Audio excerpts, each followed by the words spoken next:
Dry needling అంటే ఏంటి అంటే మామూలుగా we should understand. So it is like acupuncture. Okay. So రెండింటికి తేడా ఏంటంటే ఆక్యుపంక్చర్లో ఏం చేస్తారు, మనకి బాడీలో మెరిడియన్స్ అని ఉంటాయి అన్నమాట. So the way acupuncture goes actually everything is rooted in Ayurveda only. మన వాళ్ళు ఆయుర్వేదాలో సరిగ్గా దానికి మధ్యలో లింక్స్ మిస్ అయిపోయినాయి. సో చైనీస్ వాళ్ళు దాన్ని మంచిగా ప్రిజర్వ్ చేశారు. ఆ విధంగా వాళ్ళకైతే క్రెడిట్ ఇవ్వాలి మనం.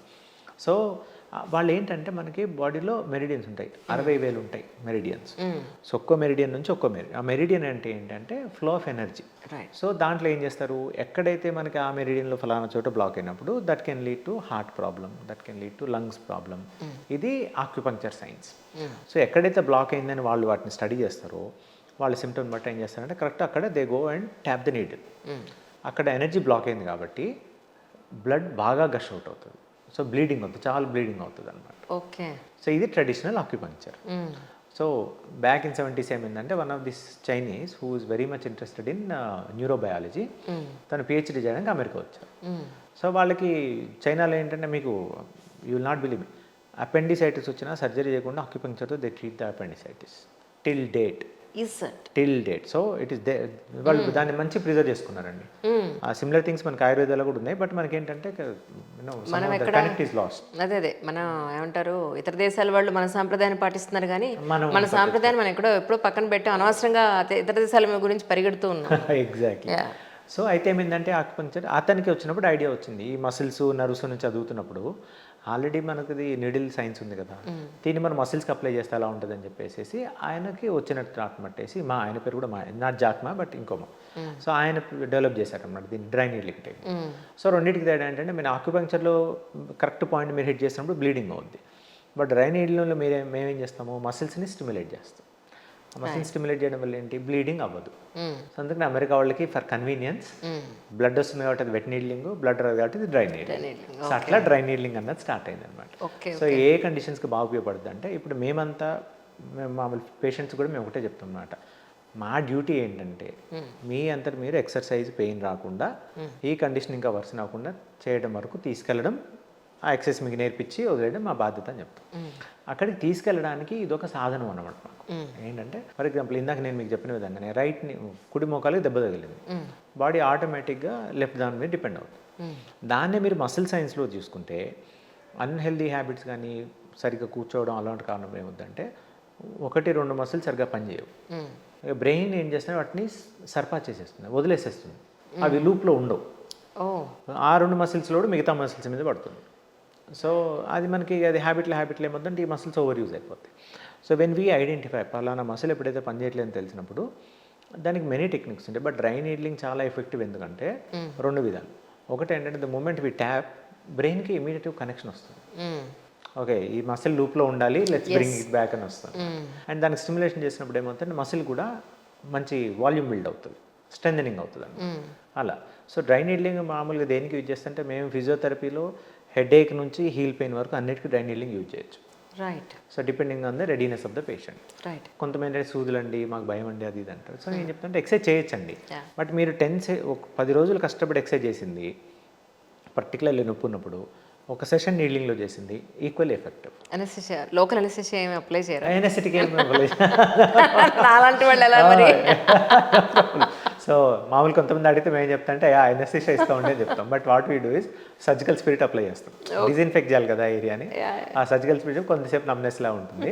బట్ యాక్చువల్ అయితే మీకు usually most of the muscles ఆ మసిల్ బాగా టైట్ ఉంటే తప్పించి నొప్పి తెలియదు. యాక్చువల్లీ ఎక్కువ నొప్పి తెలియదు, చాలా థిన్ ఉంటుంది. మామూలు రెగ్యులర్ ఇంజెక్షన్కి ఇది 1/10 ఉంటుందండి, చాలా ఫైన్ గేజ్. మాకు నా పర్సనల్గా the reason I like dry needling is మనకి ప్రెసిషన్ ఇస్తుంది. ప్రతి మసిల్లో పాయింట్స్ ఉంటాయి, we call them GTOs, Golgi tendon organs అవి ఉంటాయి. ఏంటంటే మసిల్కి ఇట్స్ ద కీ. మనకి కంప్యూటర్లో మదర్ బోర్డ్ ఎలాగో మసిల్లో GTOs కూడా అలాగే ఉంటాయి అనమాట.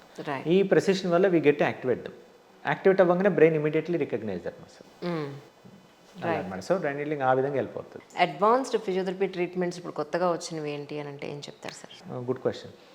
ఒకప్పుడు ఫిజియోథెరపీ, ఒకప్పుడు అది ఇప్పుడు కూడా ఫిజియోథెరపీ ఏంటంటే యూజువల్లీ ఫిజియోథెరపీ దగ్గరికి ఎప్పుడు వెళ్తారు మన వాళ్ళు కూడా పెయిన్ బాగా ఉన్నప్పుడు వెళ్తారు. సో ఆ పెయిన్కి ఎప్పుడు ఉండే మెషిన్స్ ఉంటానే ఉంటాయి. మన ఎలక్ట్రోథెరపీ అని ఒకటి ఉంటుంది అన్నమాట. ఆ electrotherapy it revolves around 2 things: swelling reduce చేయడము తర్వాత ఆ ఏరియాకి బ్లడ్ ఫ్లో ఇంప్రూవ్ చేయడం. ఇవన్నీ కూడా ఏంటంటే మనకి ఎక్కడైతే ప్రాబ్లం ఉందో అక్కడే చేస్తాం కాబట్టి మీకు ఫర్ ఎగ్జాంపుల్ నొప్పి స్వెల్లింగ్ తగ్గించాలనుకోండి, యూజువల్లీ డాక్టర్ ఏం చెప్తారు, మీకు డైక్లోఫినాక్ వేసుకోమని చెప్తారు, రైట్? ఆ డైక్లోఫినాక్ వేసుకుంటే ఏమవుతుంది, మీరు స్టమక్లో తీసుకుంటారు కాబట్టి స్టమక్ మీద ఎఫెక్ట్ పడుతుంది, స్వెల్లింగ్ తగ్గుతుంది. It's a long route. But ఫిజియోథెరపీలో ఏం చేస్తాం, మనకి ఎక్కడైతే స్వెల్లింగ్ ఉందో అక్కడే ఈ ఎలక్ట్రోథెరపీ అప్లై చేస్తాం. సో అదేంటంటే మనకి సిస్టమ్ మీద ఎఫెక్ట్ ఏమి ఉండదు, at the same time blood వెసల్స్ని స్టిమ్యులేట్ చేస్తాం కాబట్టి బ్లడ్ వెసల్స్ మంచిగా బ్లడ్ సర్క్యులేషన్ ఇంప్రూవ్ అవుతుంది. ఇందులో చాలా అడ్వాన్సెస్ అండి. But in medical field what everybody is looking up to is physiotherapy advance techniques means మనం ఆ మూమెంట్ సిస్టమ్ని ఎంత ఎఫిషియెంట్గా రివైవ్ చేయగలుగుతాం. That is most advance technique in the physiotherapy. మనకు అదర్వైజ్ రోబోటిక్స్ ఉన్నాయండి, అంటే ఇంతకుముందు ఫిజియోథెరపిస్ట్ ఆర్మ్స్ మూమెంట్ చేయించేవి, ఇప్పుడు రోబోటిక్స్ వచ్చాయి, రైట్? సో అదేంటంటే మనుషులు చేసేవాళ్ళు ఇప్పుడు రోబోట్స్ చేస్తున్నారు, అవన్నీ అడ్వాన్స్డ్ అంటారు. But in our field when we attend conferences, when we attend all these interpersonal things and all research article చూసినప్పుడు what we're actually aiming is మనకి బాడీకి ఇచ్చిన మూమెంట్ సిస్టమ్ అదొక సిస్టమ్, అదొక సాధనం. దాన్ని ఎంత ఎఫిషియెంట్గా మనం ఎంత సేఫ్గా తీసుకెళ్ళగలుగుతామో అన్నది మోస్ట్ ఇంపార్టెంట్. ఫర్ ఎగ్జాంపుల్ ఇప్పుడు స్టీవ్ జాబ్స్ ఒక ఎగ్జాంపుల్ ఇస్తాడు, ఏంటంటే భూమి మీద అతి ఫాస్ట్గా రన్ చేసే యానిమల్ అంటే there is one animal leopard some name is there. But అదే మనిషి సైకిల్ దొక్కితే it beats its efficiency by 50 times. Right. So మనకి ఆ నడకలో సైకిల్ అన్నది ఒక సాధనం అన్నమాట. అలాగే మన దేహం కూడా మనకు ఒక సాధనం. ఈ దేహాన్ని మనం అంత ఎఫిషియెంట్గా పెట్టగలిగితే అంత ఎఫిషియెంట్గా మనం ఆ పర్సన్కి హెల్ప్ చేయగలుగుతాం. సో అడ్వాన్స్ టెక్నిక్స్, మేము అడ్వాన్స్ టెక్నిక్స్ బాగా యూజ్ చేసే ఏంటంటే ఎక్సర్సైజ్ అండి. This is how we like to encourage people also. ఎందుకంటే మన ఫీల్డ్లో if you just take pause for a minute and think, there are 2 ways. One is active approach, other one is passive approach. Active approach అంటే ఏంటంటే, let's talk about passive approach.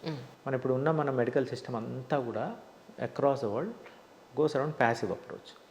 ఏంటి అంటే, మీకు for example acidity వచ్చింది, doctor దగ్గరికి వెళ్ళారు, మీకు ఏమి ఇస్తారు, ర్యాంటాక్ ఇచ్చారు, ర్యాంటాక్ యూజ్ చేస్తూనే ఉంటారు. ఇది ప్యాసివ్ అప్రోచ్ అంటుంది. మీరు ఒక ప్రాబ్లం ఉండి ఒక పేషెంట్ లాగా వెళ్ళేసి డాక్టర్ దగ్గరికి వెళ్తే మీరు ఇది తీసుకుంటున్నారు. బట్ అక్కడ మీ నుంచి మీకు యాక్టివ్ ఇన్వాల్వ్మెంట్ ఏంటి, there is no active involvement. But if it was active approach, first you should sit down and analyse acidity ఎందుకు వస్తుంది. యాసిడిటీ అంటే ఏంటి, మనకు స్టమక్లో కావాల్సిన సెక్రీషన్స్ సఫిషియెంట్ సెక్రీట్ అవ్వట్లేదు. అది మీ ఉన్న స్ట్రెస్ వల్ల, ఫుడ్ హ్యాబిట్స్ వల్ల, లేదంటే మీరు బయట ఫుడ్ తినడం వల్ల. దీన్ని యాక్టివ్ అప్రోచ్ అంటారు. ఈ active approach is missing in our this. మనల్ని మనం ఇంట్రోస్పెక్ట్ చేసుకోవడం. So you are becoming an active part of your problem. But rather passive అప్రోచ్లో ఏంటి, your problem is your solution somebody is offering, మీ role is zero. So that is how we want to mobilize people, become active in your care. True. So long you depend on somebody, ఎంతకాలం depend అవుతాం. Correct. So అలాగే ఫిజియోథెరపీలో కూడా ఏంటంటే we push people is, pain వచ్చింది, మీరు వచ్చారు తీసుకున్నారు, most advance treatment. ఇప్పుడు ఫిజియోథెరపీలోనే average equipment cost about 1 lakh మేము యూజ్ చేసేది. Same equipment will cost 15 lakhs also. So 15 lakhs కూడా చేసే ఇన్స్ట్రుమెంట్స్ కూడా ఉన్నాయి. And all these things have experimented in US, I have seen. Okay, మీరు బెస్ట్ ఆఫ్ ద బెస్ట్ ఎంతైనా తీసుకోండి, దాని effect varies last maximum for 3 months అంతే. Right. Because again you are being passive. వెళ్ళాలి, నా పెయిన్ మీరు ఫిక్స్ చేయండి అంటే పడుకుంటారు, మెషిన్లు పెడతారు, అయిపోయింది. But what is in it for you unless you become active. Okay, నాకు నొప్పి ఎందుకు వచ్చింది, నేను ఎక్సర్సైజ్ తక్కువ చేస్తున్నానా ఎక్కువ చేస్తున్నానా, ఎక్కడ సరిగ్గా మూవ్ అవ్వట్లేదు, మీకు అర్థం కాదు, మేము we will help you. But అక్కడి నుంచి you should own your problem.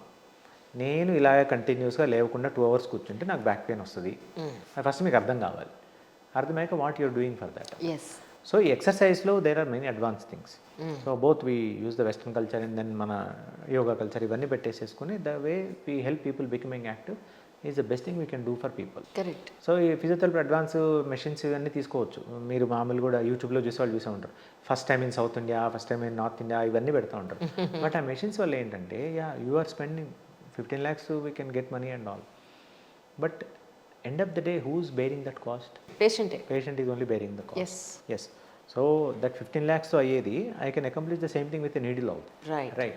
ఆ 15 lakhs imagine bank same effect వస్తుంది. 15 lakhs బ్యాంక్ వడ్డీ అన్న వేసుకోండి, సంవత్సరానికి ఎంత కావాలి, కనీసం ఇదంతా పేషెంట్ మీదే పడుతుంది అల్టిమేట్లీ. ఇప్పుడు కార్పొరేట్స్ చేసేవే కదా actually. So you are becoming more and more getting caught in that cycle. Last time వెళ్ళి ఆ మెషిన్ పెట్టించుకుని నాకు మంచిగా ఉంది అనుకుంటా. No, that's not the way to think. Wherever it is required, use that. But for the most part, you should be able to maintain your pain, maintain your lifestyle with the help of exercise. So ఇందులో చాలా advances ఉన్నాయి exercise థెరపీలో.